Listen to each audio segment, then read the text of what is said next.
kulang ay kailangan sa mga batang manonood. GMA News and Public Affairs. Walang kinikilingan, walang pinoprotektahan, walang kasinungalingan, serbisyong totoo lang.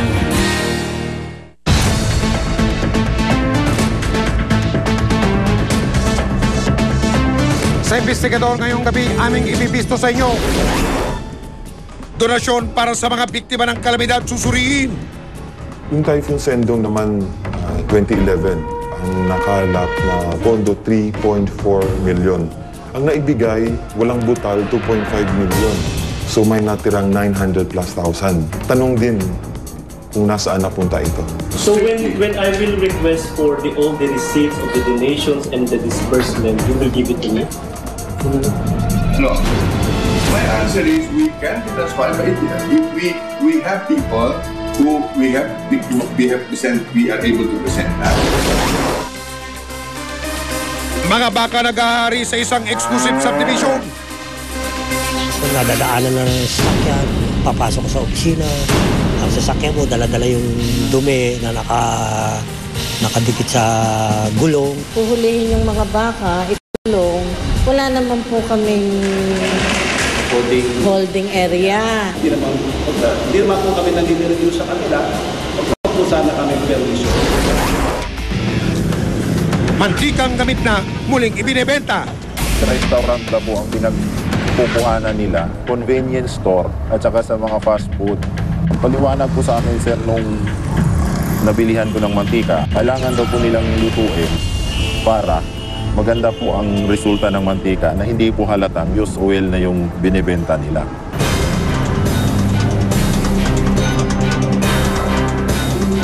Alis lang yung mga solids na sediment, pero hindi pa rin siya fit for human consumption. Magandang gabi po, ako si Mike Enriquez at ito ang bagong dekada ng investigador. Sa programang ito, ang mga abusado at ang mga manloloko. Hindi namin tatantanan.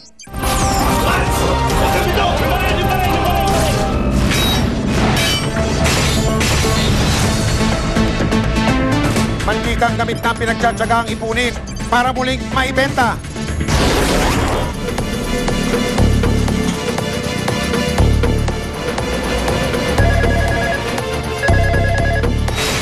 Isang makabaliktad sikmurang impormasyon ang nakarating sa tanggapan ng investigador, Sumbungan ng Bayan.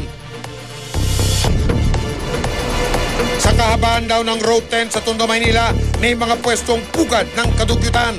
Patatagalin man namin yan. Agad nirolyo ng isang asset ang aming surveillance camera. Sala sa init, sala sa lamig, sala rito, sala ron. Itong si Kuya, ni walang damit pang itaas. Ew!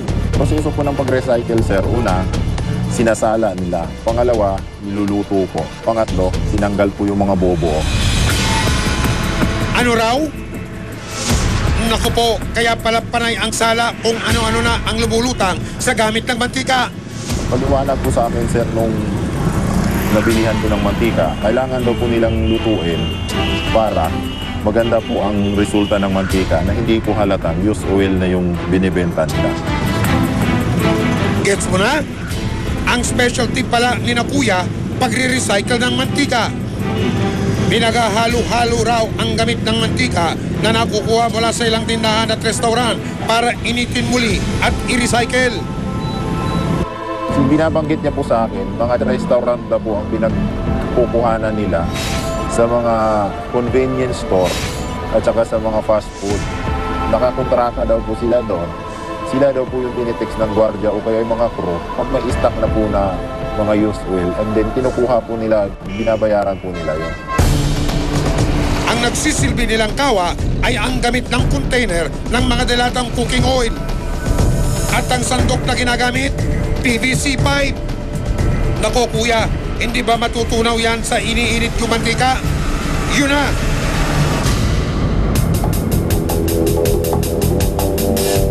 Matapos ang ilang oras, sinubukan ng aming asset na bumili ng mantika mula sa isa sa mga pwesto. Nag-deliver din po kayo sa mga palengke. Ang isang galong recycled na mantika, 250 piso lang. Kumpara sa presyo ng bago mantika sa pamilyan na humigit kumulang 400 piso. Ito rin daw ang kadalasang gamit sa pagluluto ng ilang naglalako ng mga paborito nating street food. Sabi po nila, sir, meron daw pong kumukuha doon. Tapos, binibenta naman po sa gumagawa daw po ng calamares at saka sa mga nagtitinda ng pritong manok sa tabi-tabi. Sinubukan din naming balikan sa ibang araw ang Master Chef Kuno na taga-recycle pala ng mantika. Walang palya dahil sa tabi lang ng kalsada ang kanilang dirty kitchen. Abay, dirty talaga. Reduce ang kalinisan. Reuse ang gamit ng mantika para ipangluto. At recycle dahil ibebenta raw itong parang brand new. Nagpatuloy ang investigador sa pagmamanman sa kahabaan ng Road 10. Ilang pwesto rin ang aming nakita may mga nakaimbak na mga lata ng used oil sa labas ng kani-kanilang bahay. Ayon sa aming informante, kilala rin ang mga ito na nagre-recycle ng mantika. Ayon sa eksperto, maaaring makasama sa katawan ng tao ang paggamit ng recycled na mantika kung gagamitin ulit ito sa pagluluto. Matindi raw ang dalang pinsala nito sa katawan ng sino mang makakakain ito. Kasi ito pong mga used cooking oil, pag pinainitan po natin ng matagal, ay nagkakaroon ng chemical conversions. Yung mga unsaturated fatty acid ay nagiging tinatawag nating lipid free radicals. At ito pong mga free radicals na to ay may masamang epekto sa cells kasi sinisira nito ang ating cell na posibleng makasama sa kalusugan ng tao.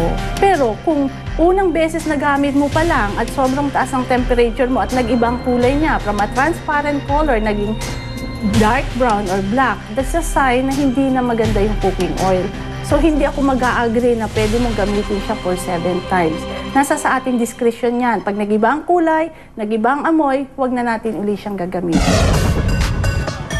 Dahil hindi malayo sa bituka ang aming natuklasan, ipinatikim namin sa tanggapan ng Health and Sanitation Division ng Manila City Hall ang aming natiktikang recycled na mantika. At hindi rin nila nasikmura ang baon naming video ng kadukyutan. I-use talaga na oil na i-use mo na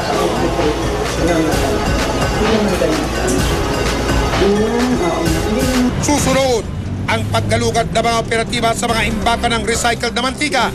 Naalis lang yung mga solids na sediment, pero hindi pa rin siya fit for human consumption.